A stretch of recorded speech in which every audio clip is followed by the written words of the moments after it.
unattempted commerce.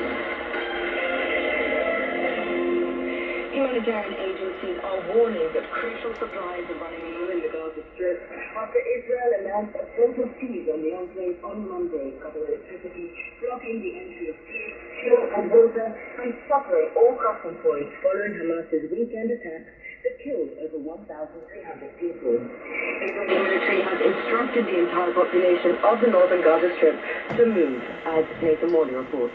More than 1 million Palestinians, including all of those living in Gaza City, are affected by this instruction.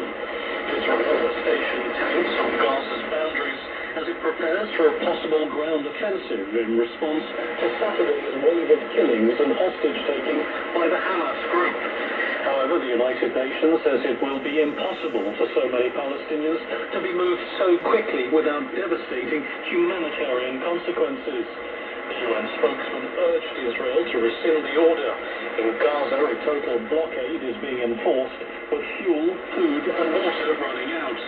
James Denislow from Save the Children says the situation is getting desperate. There's obviously the need for clean water, food, shelter. I think there's a lot of work to be done around supporting children's mental health and psychosocial health under the bombs across all sides of this conflict.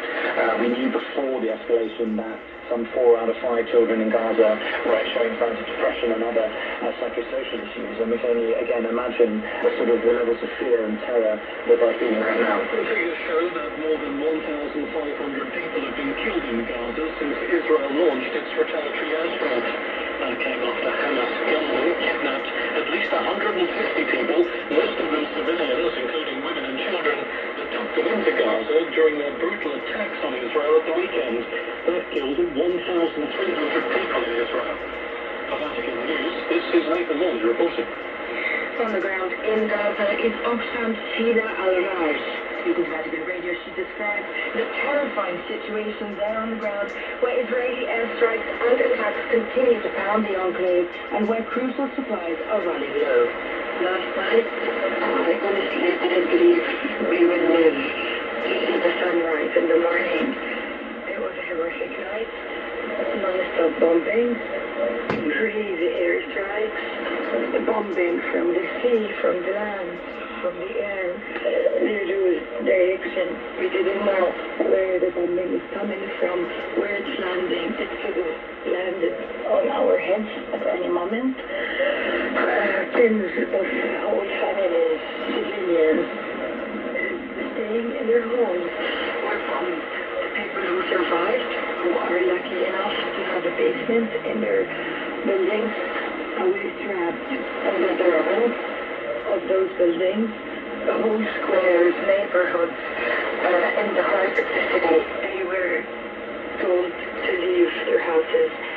The way they were told that is unbelievable. Like they would find a tweet on one of the Israeli spokesperson's account on Twitter saying that you have to evacuate this Times Square. Or they would receive a message through social media or hear rumors from here and there. So no one was sure that they have to evacuate, when and why, and most importantly, where to go. That was Sira Al-Raj in Gaza, working with Oxfam to offer relief for the people experiencing Israeli attacks. And meanwhile, Cardinal Pietro Parolin has granted an interview to Vatican media about the outbreak of war in the Holy Land. Vatican Secretary of State affirms that the Holy See is willing to mediate if asked to. Every Watkins reports. The Holy See is ready for any necessary mediation as always. Cardinal Pietro Parolin, the Vatican Secretary of State, has described Hamas's attack on Israel last Saturday as inhuman. In an interview with Vatican media, Cardinal Parolin said the Holy See condemns the military attack. He called for both Israel and Hamas to abandon the logic of hatred and violence. Cardinal Parolin also called for both sides to engage in dialogue, saying the two-state solution remains the only long-term fix based on justice. It seems to me, said Cardinal Parolin, that the greatest possible justice in the Holy Land is the two-state solution, which would allow Palestinians and Israelis to live side by side in peace and security, meeting the aspirations of the majority. He admitted that the two-state solution seems more remote than ever, but reaffirmed the Holy See's support for it. The The Vatican Secretary of State expressed concern for the 150 families of the Catholic community in Gaza who he said are suffering greatly and are reunited in their parish. Let us pray, concluded Cardinal Parolin, for Israelis, Palestinians, Christians, Jews, and Muslims. I'm Nevin watching. On Friday morning, Cardinal Parolin visited the Embassy of Israel to the Holy See to convey solidarity to Ambassador Raphael for the tragic attack on Israel last Saturday. In this context, he expressed concern for the well-being of the civilian population, both Israeli and Palestinian, especially for those in Gaza amidst the ongoing conflict. Meanwhile, elsewhere, Archbishop Gabriele Castro has urged the United Nations member states to uphold human dignity in relations between states. The Holy See's representative to the UN was speaking on the topic of crimes against humanity at the UN General Assembly. Sister Ikilayo Adelozu has the story. Because lamento the many crimes committed against humanity we continue to violate human dignity. Such actions refer not only to fight by the existing customary law, but also by international law. The Italian-born Archbishop said that the Holy See believes that defining crimes against humanity should be based on existing international law.